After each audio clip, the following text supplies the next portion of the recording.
So in terms of exporting, China is in the top 5 countries that Arkansas specifically exports to. Canada and Mexico are by far our largest, but China is right in there in the next couple ones that we export to. As far as importing, what we buy, both consumers and businesses in Arkansas, China is the #1 country that we import goods and services from. So tariffs are going to have a big effect in both directions.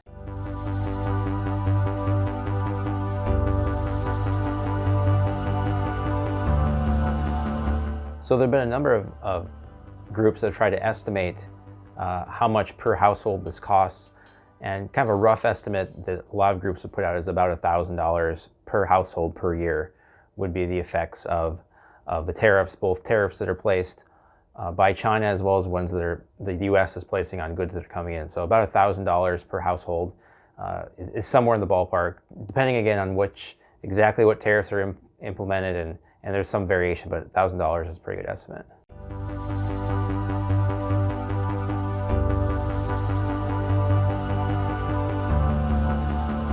A lot of the actions have, had very direct impact on Arkansas farmers. So one thing which in January of this year, there was talk of China opening up its markets to more agricultural products, including potentially rice, which they never bought rice from the United States before in any large amount.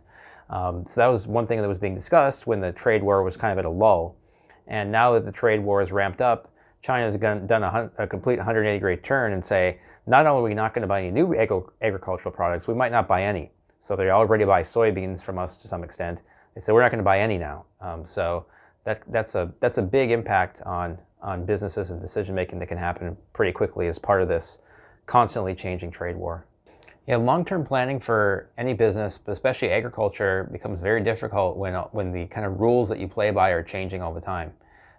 Especially true for agriculture, because you got to put that seed in the ground at some time, and you got to decide what crops you're going to plant and how you're going to use your land. And if the rules of who you can trade with change, by the time you pull the crops out of the ground, it makes it very difficult to have done it correctly, and you might have wanted to go back in time and do it differently, but of course you can't do that. So long-range planning in any type of business or organization requires some stability, at least in terms of the general rules. There's always instability in markets and things like that, but as far as where are the rules, who can you trade with, what are the tariff rates you're going to pay, if those are changing, in hindsight, you would have often made very different decisions.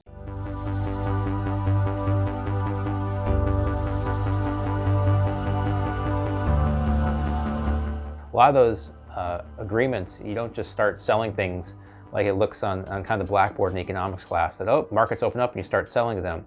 The marketing of products takes a long time to develop those relationships, and those can be they can be shut down overnight, right? It takes a long time to build a relationship to sell products in a particular place, but it can be shut down overnight, and it can take a long time to reestablish those relationships.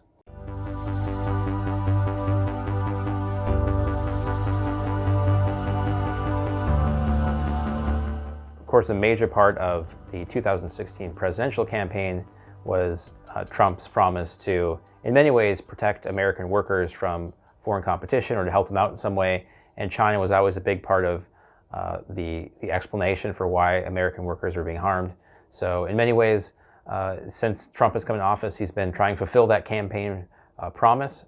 If we look at not China, but we look at Canada and Mexico and our free trade agreement with them, the North American Free Trade Agreement, I think in the public perception, there's a lot of people who are very skeptical that was good for the United States. So if that wasn't good for us, then they think trade with China probably isn't either.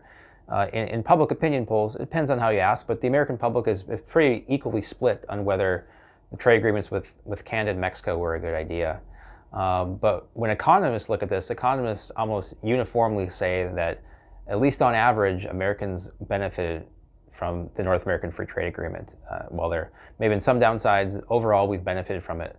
So that's where economists have a very different view from the public as a whole.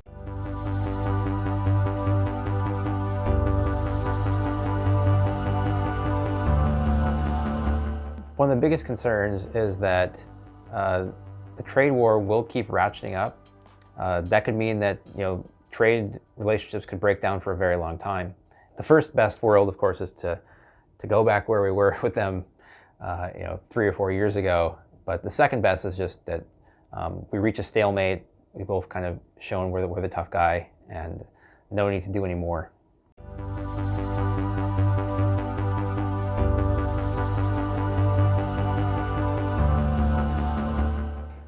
I mean, if we look at the whole period since, say, World War II of trade negotiations and relationships between the United States and other countries, what we found is the best way to lower trade barriers is by mutual agreement with other countries. To get rid of a lot of the remaining barriers, you can have either negotiations with one country or a small group of countries. That's been the main way that we've done it. It doesn't always work, but it worked in a small way with China too before they got into the World Trade Organization.